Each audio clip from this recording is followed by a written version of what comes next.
Despite being around for a while now, loyalty and the college football transfer portal continues to be a hot topic. At this point, the only thing lamer is, well, hot topic in the early 2000s. Seriously though, is there anything worse than boomers slamming their keyboards to churn out barely coherent rants about how student athletes should be grateful to play for the schools that recruited them? Yes, of course there is. We live in this golden age of stupidity where people will deny even the most basic and obvious facts for no apparent reason. But this faux outrage over loyalty and the college football transfer portal, it's still dumb. For starters, it ignores a very basic reality. Every college kid or every other college kid in America is free to transfer whenever they see fit. And by the way, students definitely do change their schools and have been doing so for decades now.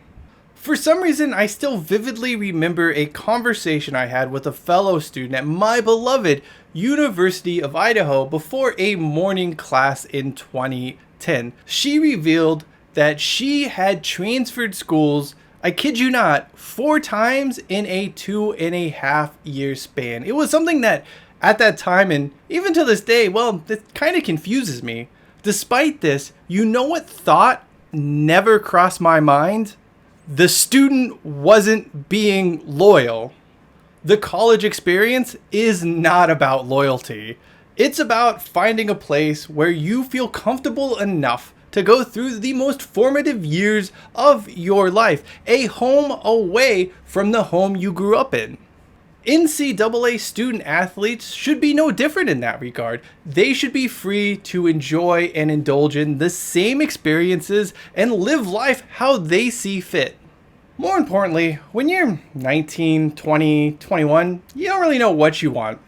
It's why a lot of college kids will cycle through partners, majors, living arrangements, and yes, schools.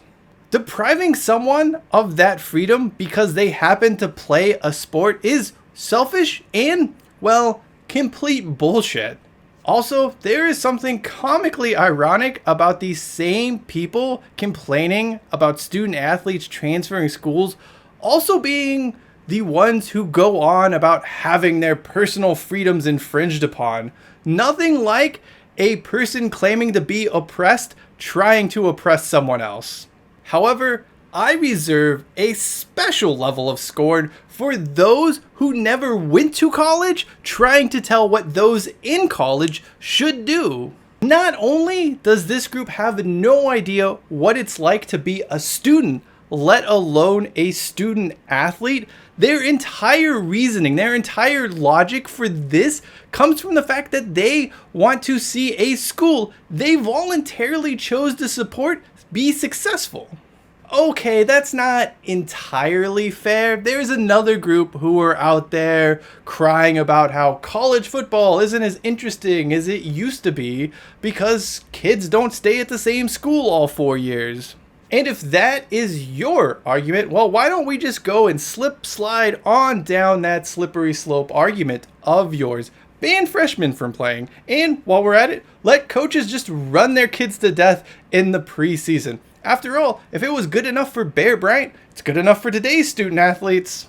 Finally, why isn't loyalty in college football a two-way street? Nick Saban wasn't loyal to Jalen Hurts in the 2018 National Championship game. In 2021, Lincoln Riley wasn't loyal to Spencer Rattler. Every season, it seems like we hear coaches go on and on about how their program's about family and togetherness. And then when someone flashes a fat contract at the end of the year, they abandon those quote-unquote family members. Demanding student athletes show loyalty in a sport where loyalty, quite frankly, doesn't exist is Nerf ball. It also ignores the fact that, well, transferring is just as much of the college experience as, say, I don't know, roommates eating your food, as sucky intramural referees, and a syllabus day. Just because a student happens to play football or any other sport for that matter doesn't mean they should be deprived of the freedom to transfer. Anyway, that does it for me. I'm Cheyenne Hollis. This is the Touchback, and as always, hashtag take it out. to the 25.